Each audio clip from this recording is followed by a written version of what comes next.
the cloisters, part of the Metropolitan Museum of Art, in their wonderful Unicorn Tapestries room. These were woven, we think, at the very end of the 15th century or perhaps in the early 16th century. And we know that because of the fashions that the figures wear. We also know that they were designed and likely commissioned by someone in France, but likely made in the city of Brussels, which was known for its tapestry weaving. These are so luxurious. We're looking at a tapestry that was made for the highest levels of the elite of Europe.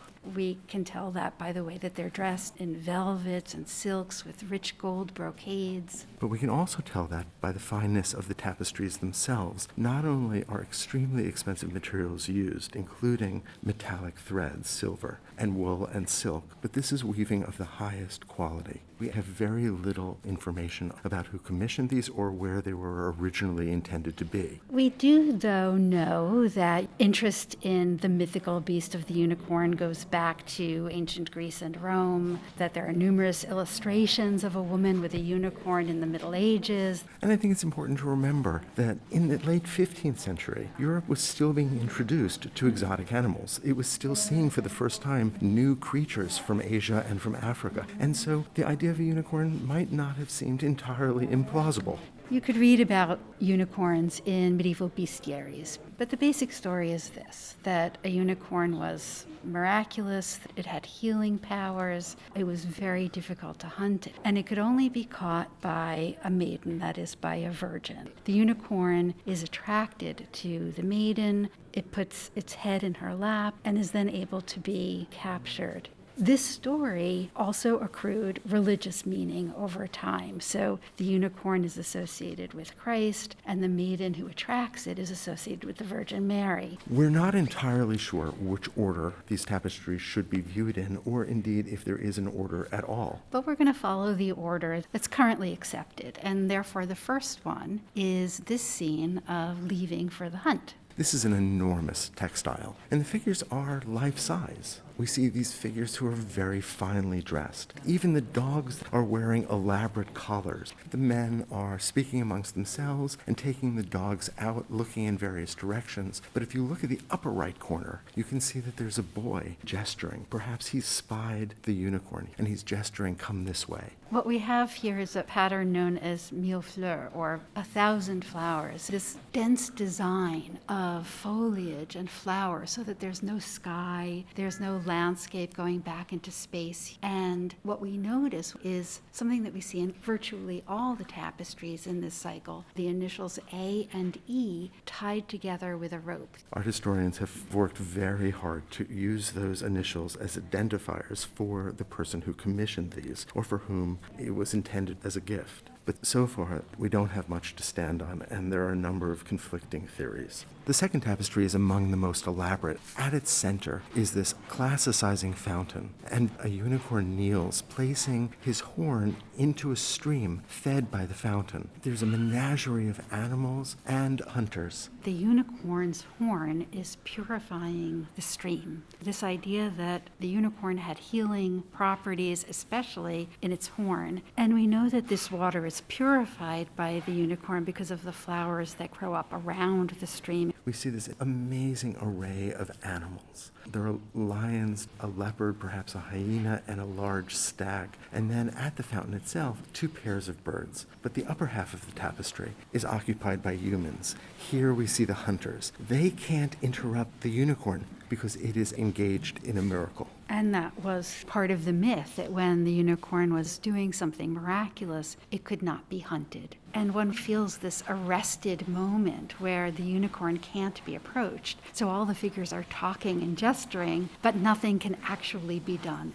The next scene is the largest of the tapestries. Here, the unicorn makes a mad dash to escape the hunters, but is surrounded. He dashes across a stream traced by dogs, completely surrounded by the hunters who aim lances at him. This scene contrasts with the previous, which was quiet and still. This image is all action, and it's not just the hunters and the unicorn. If we look at the bottom of the stream, we can see animals who have clearly been disturbed by the hunt that's taking place. These 2 tapestries present the landscape in a different way. They don't present foliage from top to bottom, but give us some sky, give us a bit of a horizon line. And here in this fourth tapestry, which the Met calls The Unicorn Defends Itself, we once again see the unicorn surrounded by hunters, but this time the unicorn is attacking with its horn. It pierces a dog, and it lashes out toward a hunter with its hind quarters. We can also see that it's been wounded in its side. And I think it would have been very natural for a medieval viewer to look at that wound in the side of the unicorn, a creature which is understood to be very pure, and think about